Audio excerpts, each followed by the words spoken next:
Hello. কে বলছেন? জানতাম তুমি আমাকে চিনতে পারবা না। কে আপনি?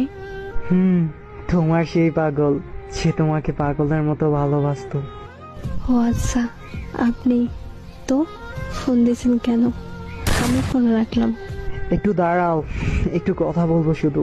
আমি অপরিচিত কারোর সাথে কথা বলি না। একসময় তো অনেক পরিচিত বলতে। কালকে তোমার বিয়ে, তাই না? বিয়ের কথা জানেন, তাহলে এখন বলতেছেন কেন? তোমার মুখ থেকে শুনতে চাই। ঠিকই শুনছেন, কাল আমার বিয়ে। কি বলবেন তাড়াতাড়ি বলেন। তোমার সাথে যেদিন শেষবার দেখা হয়, একটা কথা বলেছিলে, মনে আছে? কি কথা? ও, মনে নাই? আমি বলেছিলাম তোমার যেদিন বিয়ে সেদিন আমি এই দুনিয়া থেকে হারিয়ে যাব। দেখেন, শুধু শুধু পাগলামি করেন না প্লিজ। সত্যি আমার কপালটা একেবারেই খারাপ। ভাবছিলাম আমার মুখে মৃত্যুর কথা শুনে তুমি বলবে তুমি কি ভাবছো, তুমি কি ভাবছো, তুমি মরে গেলে আমি বেঁচে থাকবো। হ্যাঁ, আর কি বলবো, তুমি তো আমাকে কোনোদিন ভালোই বাসোনি।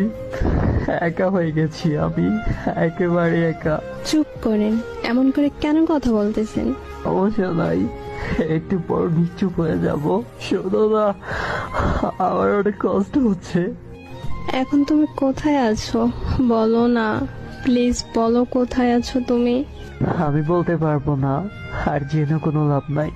আমাকে বাঁচাতে পারবে না। আমি মরে যাওয়ার আগে একটা কথা বলবো, তুমি শুনবা?